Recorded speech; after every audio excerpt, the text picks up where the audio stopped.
Nick Maroutsos, the founder and MD at Kapstream Capital. Next, thanks for joining us this morning, Nick.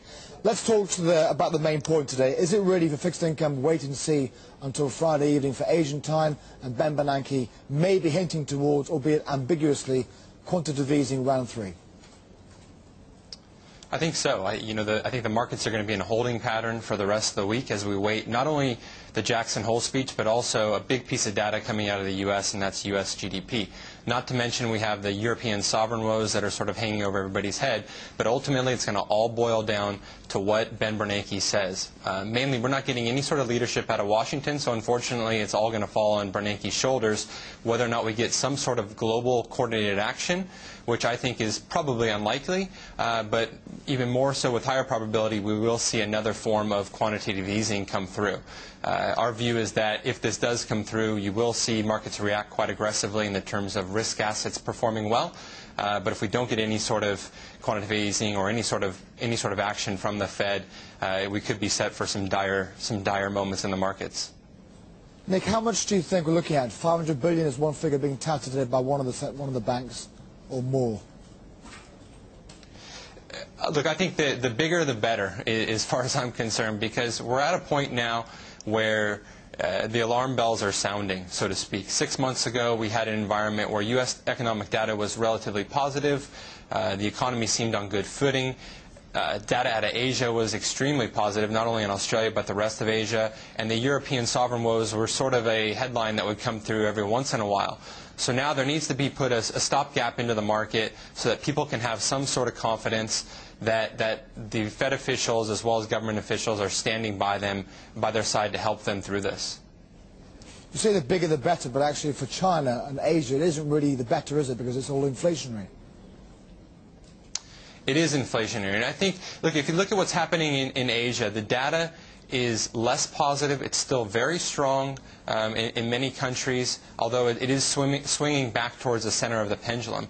Our view is that while Asia isn't immune to any sort of crisis, global crisis that may happen, they're certainly a lot more insulated to the crisis. So while they will have knock-on effects to Asia, be it in inflationary pressures, I think that the central banks in Asia are going to have a tightening bias and will be acting quickly to sort of counteract those inflationary pressures. You mentioned the euro debt contagion. Angela Merkel, of course, yesterday talking about, and I quote her words, Nick, the markets wanted to force us into doing certain things, and that we won't do. Has she got a choice, to be fair? She doesn't have a choice, and I think a lot of it's just political posturing at the moment. She's facing re-election coming up. I'd like to hear her say those similar words when we're faced with some European banks collapsing. I think she'll definitely change her tune. The fact of the matter is that there needs to be some severe action taking place in Europe. Right now, the political officials, we really have no sort of belief that they can get anything done because a lot of the solutions that they proposed are just sort of band-aided together. So they need to come through with something that is quite strong, that will show the markets that they're committed to solving the crisis at hand. You say when the European banks collapse again. Do you see that happening in the next few months?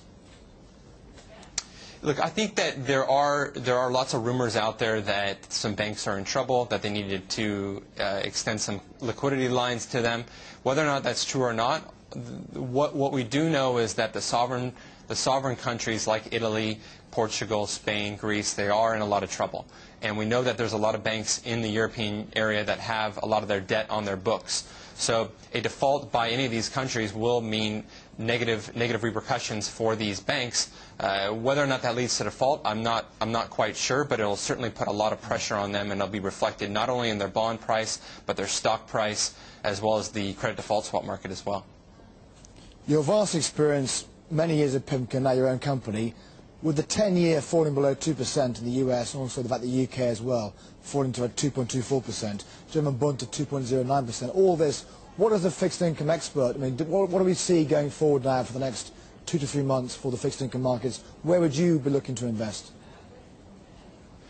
You know, it's a good question. I think, look, the U.S. 10-year at 2% is it's attractive only for those that think we're headed towards a global meltdown, sort of, so to speak. So if you think we're going to end up in a Japan-like scenario where we have deflationary pressures in the U.S., U.S. yields go to 1%, then it is a good investment. But for me, the upside in U.S. or even developed government bond markets is very low.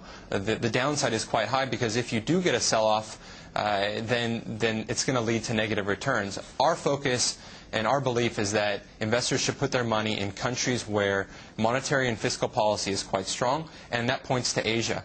That you look at Asian government bonds, not only in Australia but other parts of Asia, and yields are quite attractive.